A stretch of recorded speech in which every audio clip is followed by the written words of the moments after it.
Hi, I'm Shauna with Ladybug Threads, and this is How to Foundation Paper Piece.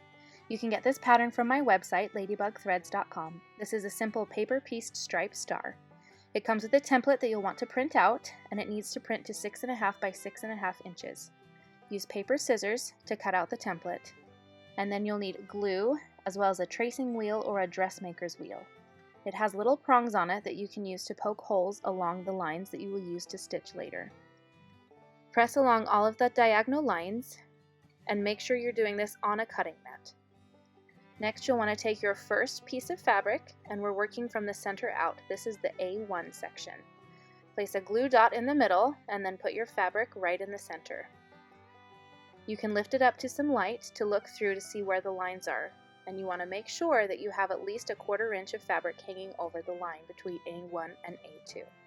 You'll be stitching on that diagonal line.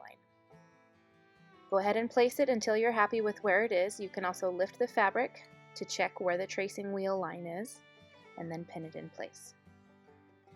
After you have it pinned in place, take it over to your sewing machine and stitch directly on that line between the A1 and A2 sections.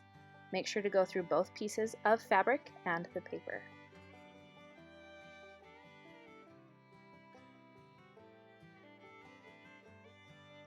After you have it stitched, bring it back and make sure you've gone through all of the fabric and everything is held together. When you place it down, you're going to want to double check that the fabric folds over and covers the entire A2 section. If it does, flip it back over to the right side, fold the paper template back, and then get a ruler that has 1/4 inch markings and place the 1/4 inch markings along the paper template where you folded it at the seam. Trim off any excess fabric. Fold the template back, and then turn it over and fold the fabric down and press. Next, we'll work on the A3 section. Get the fabric that goes here and just kind of eyeball it, double check where the line is that you'll be stitching on. You'll need to fold the fabric up and look at the corner to see if the fabric covers the entire paper template. It didn't, so we're going to kind of look where the stitch line is, move the fabric around, fold it up, and yes, now it covers all the way to the corner. Sometimes I'll pick it up and check the other side, fold it down to see kind of how much excess fabric I have, and if I'm happy with what I've got, I'll pin it in place and then take it over to the sewing machine. And I'll be stitching on the line between A2 and A3. After I've stitched it in place, I fold the fabric back down to check that it covers the paper template, and it does, so I can fold the fabric out of the way, and then I'll fold the paper template out of the way, and I'll trim off the excess fabric from the seam allowance. Place the ruler a 1/4 inch away from the stitched seam and trim off the excess fabric. Then you'll fold the template back into place, and you can fold the fabric up and then press it. Following these same steps, we're going to work on placing the A4 section. Place the fabric right sides together on the original A1 section in the center. Check your seam allowance and then stitch it in place. Make sure the fabric fits over the template, then fold the template out of the way and you'll trim a 1/4 inch away from the paper template. Make sure you have the fabric folded out of the way below so you don't accidentally trim that as well. Fold it back and press. And now for the last section, we'll be taking fabric to place on the A5 section. Double check that there will be enough seam allowance, and you can fold the fabric piece up to make sure it will cover the entire template.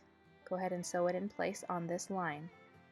As you're sewing, make sure that you sew through the template as well as the 2 pieces of fabric. It helps to have your stitch length between 1.5 and 2.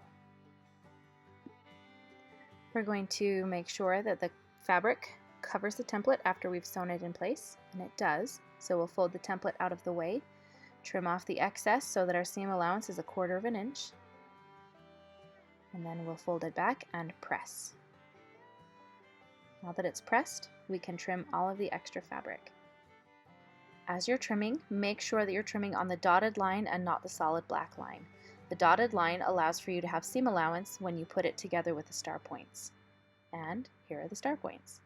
Make sure that you don't take the paper template off until the template is sewn into the rest of the block. If you take the paper off too soon, it can stretch and you won't have a square center anymore.